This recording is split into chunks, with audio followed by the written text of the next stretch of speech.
ఏయ్ చూడు, నాకు అస్సలు ఓపిక లేదు.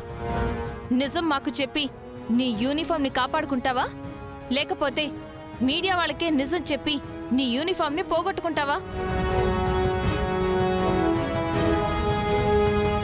సరే, మీడియా వాళ్ళకే నిజం చెప్దాం. మేడం చెప్తాను మేడం.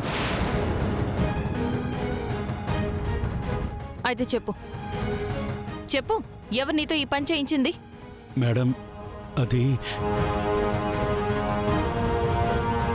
ఇదంతా చేయించింది మీ మామయ్య బసవరాజు గారు మేడం.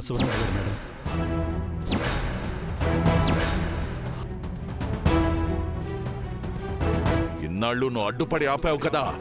డివోర్స్ పేపర్స్ నా కూతురికి నీ అన్నకి విడాకుల పత్రాలివి. ముందు వీటి మీద మీ అన్నతో సంతకం చేయించి అప్పుడెళ్ళి వాడిని విడిపించుకోండి. ఏంటి పిచ్చి పిచ్చిగా ఉందా? అసలు వ్యక్తి ఎవరో చెప్పకుండా ఉండడానికి, మీరు తప్పించుకోవడానికి మా మావయ్యని కేసులో ఇరికించాలని చూస్తున్నారా? మేడం పరిస్థితి ఇంత దూరం వచ్చాక కూడా ఎవరైనా అబద్ధం చెప్తారో చెప్పండి. సరే, నేను చెప్తుంటే మీరు నమ్మట్లేదు కదా. నా దగ్గర ప్రూఫ్స్ కూడా ఉన్నాయి, చూపిస్తాను.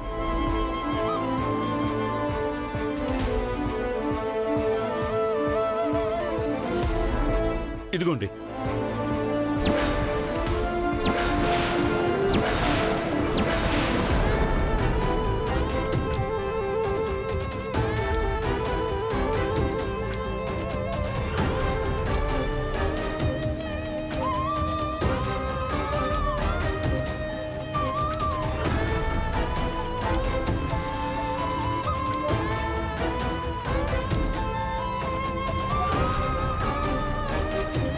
ఏదో డబ్బులు కక్కుర్తుపడేలా చేశాను.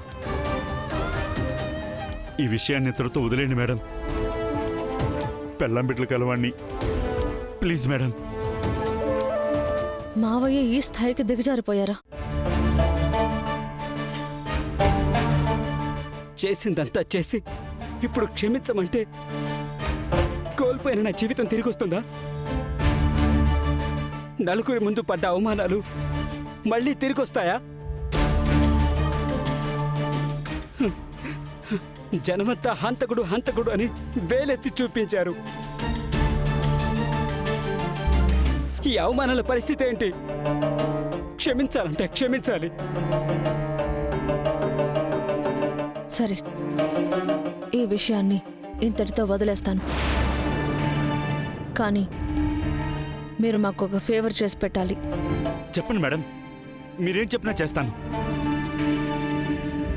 ఈరోజు రాత్రి నుంచి రేపు మార్నింగ్ కోర్టులో సబ్మిట్ చేసేంత వరకు మా అన్నయ్య మీద ఈగ వాలకుండా చూసుకోవాల్సిన బాధ్యత మీదే.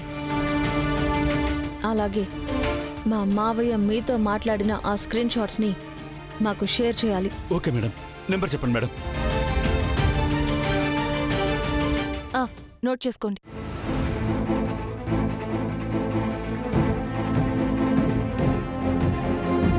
మేడం పంపించాను మేడం.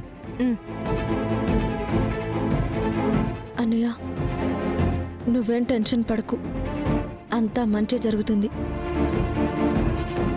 న్యాయం మీద అన్యాయం ఎప్పుడూ గెలవలేదన్నయ్య, గెలవదు కూడా.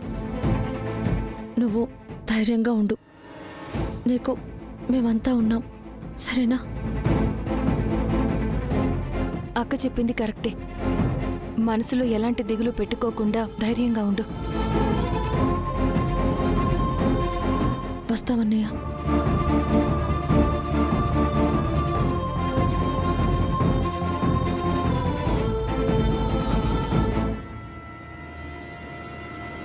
జాను,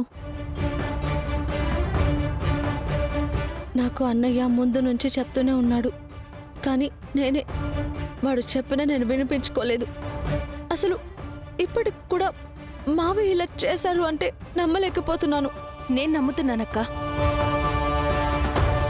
ఎందుకంటే ఎంత ప్రయత్నించినా వదిన అన్నయ్యని మర్చిపోలేకపోతుందని, అన్నయ్య బతికుంటే ఎప్పటికైనా వాళ్ళు కలిసిపోతారు అని అక్కసుతోనే ఇంత దారుణానికి వడిగట్టారు. కానీ ఎంత కాదనుకున్నా అన్నయ్య ఆ ఇంటికి అల్లుడు కదా. అన్నయ్యని చంపేస్తే తన కూతురి పసుపు కుంకాలు దూరం అవుతాయని కూడా మావయ్య ఆలోచించలేదంటే మావయ్య ఎంతకి తెగించాడు. అవునక్క, జరిగిందంతా చూస్తుంటే మావయ్య పాసవేం లేని మూర్ఖుళ్లా ఉన్నాడు. పదక్క, ఇప్పుడే వెళ్ళి తాడో పేడ తేల్చుకుందాం. రాక. జాను ఆగు. నేను మాట్లాడతాను, నువ్వు ఇంటికెళ్ళు. ఏం మాట్లాడుతున్నావక్క? అతను మన అన్నయ్యని చంపాలని చూశాడు. అతన్ని నేనెలా వదులుతాను? ఈ ప్రాబ్లం నేను సాల్వ్ చేస్తాను జాను, ముందు నువ్వు ఇంటికెళ్ళు. అది కాదక్క, నువ్విప్పుడు నేను చెప్పేది విను. నేను కూడా వస్తే నీకు ధైర్యంగా ఉంటుంది. వద్దు జాను, ఎందుకు చెప్తున్నానో అర్థం చేసుకో. అంతగా అవసరమైతే నేనే నీకు కాల్ చేస్తాను, సరేనా? నువ్వు ఇంటికెళ్ళు. అక్క, నువ్వు గట్టిగా అక్కడ ఏమీ అడగలేవు, అదే నా భయం. ఇంకంతకంటే ఏమీ లేదు. జాను, నా చెల్లివి కదా, నేను చూసుకుంటానని చెప్తున్నాను కదా. అమ్మ నాన్న నీకోసం ఎదురు చూస్తూ ఉంటారు. నువ్వు ఇంటికి వెళ్ళి జాను, నా కోసం ప్లీజ్ ప్లీజ్ నా మాట విను.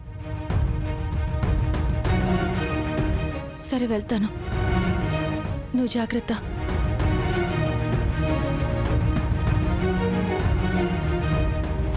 దీన్ని ఎలా డీల్ చేయాలి? చెప్తే ఆయన నమ్మరు, కానీ చెప్పకపోతే ఈ నాగడాలు ఆగట్లేదు. దేవుడా, ఒక పక్క అన్నయ్య, ఒక పక్క నా కుటుంబం, ఏం చేయాలి ఇప్పుడు?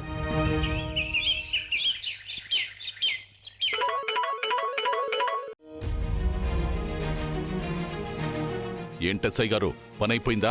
లేదు సార్, మీ కోడలు వెళ్ళి చెడగొట్టిందంట. మా వాళ్ళు నాకు ఫోన్ చేసి చెప్పారు.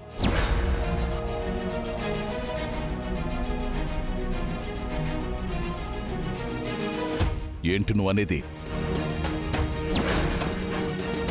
నిజం మాకు చెప్పి నీ యూనిఫామ్ ని కాపాడుకుంటావా, లేకపోతే మీడియా వాళ్ళకే నిజం చెప్పి నీ యూనిఫామ్ ని పోగొట్టుకుంటావా?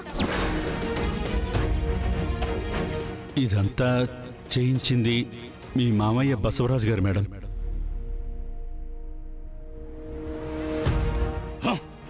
ఛ!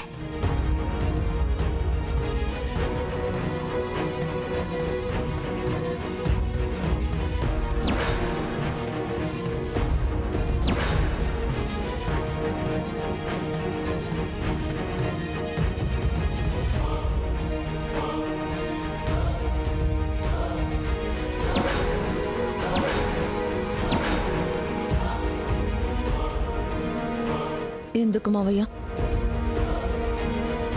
మా అన్నయ్య ఏం తప్పు చేశాడని ఇలా తప్పుడు కేసులో ఇరికించారు?